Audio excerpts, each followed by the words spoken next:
नमस्कार, स्वागत है एक बार फिर से चुनावी समर में। हम लेकर आए हैं आपके लिए बीएसपी फैमिली के कुछ और अपडेट्स। चीन के मुद्दे पर मायावती ने दिया बड़ा बयान, जिसे सुनकर राजनीतिक जगत में आई सुनामी। जी हां, देश हित के मुद्दे पर मायावती ने खुलकर कहा कि उनकी पार्टी केंद्र के साथ है। जैसा कि हम जानते हैं कि मायावती भाजपा विरोधी हैं, लेकिन उन्होंने मोदी विरोध के नाम पर कभी भी देश विरोध नहीं किया। दरअसल गलवान घाटी पर भारत और चीनी सैनिकों के बीच हुए झड़प के बाद सीमा पर जारी तनाव के बीच भाजपा और कांग्रेस आमने सामने हैं। वहीं दोनों ही ओर से गंभीर आरोप लगाए जा रहे हैं। इस बीच बीएसपी सुप्रीमो मायावती ने भाजपा और कांग्रेस को निशाने पर लिया।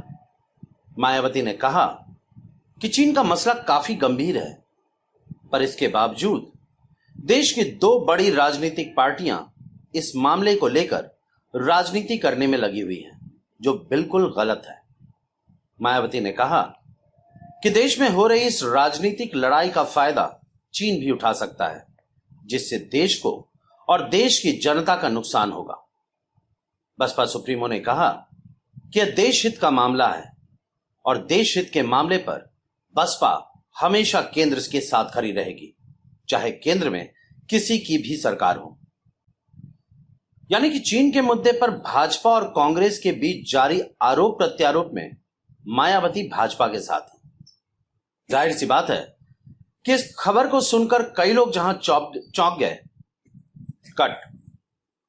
जाहिर सी बात है कि इस खबर को सुनकर कई लोग जहां चौंक गए, वहीं मोदी खुश हो गए होंगे, क्योंकि एक बार फिर धारा 370 की ही तरह चीन के मुद्दे पर मायावती ने उनका साथ दिया है। हालांकि मायावती ने पेट्रोल और डीजल की बढ़ती कीमतों के लिए मोदी सरकार को कोसा भी है। उन्होंने कहा कि एक तो आम जनता पहले ही लॉकडाउन के कारण त्रस्त थी, दूसरी तरफ पेट्रोल डीजल के बढ़ते दाम के कारण आम जनता को काफी परेशानी हो रही है और इसके कारण महंगाई बढ़ने की आशंका बढ़ गई है। उन्होंने कहा कि सरकार को पेट्रोल डीजल के दाम पर नियंत्रण करने के बारे में सोचना चाहिए। इसके बाद मायावती ने मोदी द्वारा शुरू की गई आत्मनिर्भर योजना को लेकर भी तंज कसा। उन्होंने कहा कि आत्मनिर्भर योजना का सिर्फ प्रचार हो रहा है, लेकिन यह योजना धरातल पर नहीं उतर पा रही। बसपा सुप्रीमो ने कहा कि इसलिए सरकार को प्रचार पर नहीं, बल्कि इसे सही तरीके से लागू करने का उपाय करना होगा। इस तरह मायावती ने मोदी सरकार को नसीहत देते हुए हमला भी किया, लेकिन जिस तरह से उन्हें चीन के मुद्दे पर केंद्र की भाजपा सरकार को समर्थन दिया, वह कई लोगों को रास नहीं आया होगा।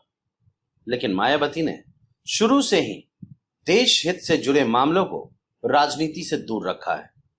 वह जानती हैं कि देश हित के मुद्दे पर सरकार का विरोध करना कहीं ना कहीं दुश्मन देशों को मजबूत करने के समान है। सीधे शब्दों में कहें तो कांग्रेस के साथ चीन को भी चेतावनी दे दी कि लद्दाख विवाद में भारत एकजुट होकर उनका सामना करने के लिए तैयार है। हमारे साथ बने रहने के लिए आपका धन्यवाद। आप हमारे प्रोग्राम्स को today's.com पर भी देख सकते हैं और आप हमें टुडेज टीवी पर ट्वीट भी कर सकते हैं। Thank you.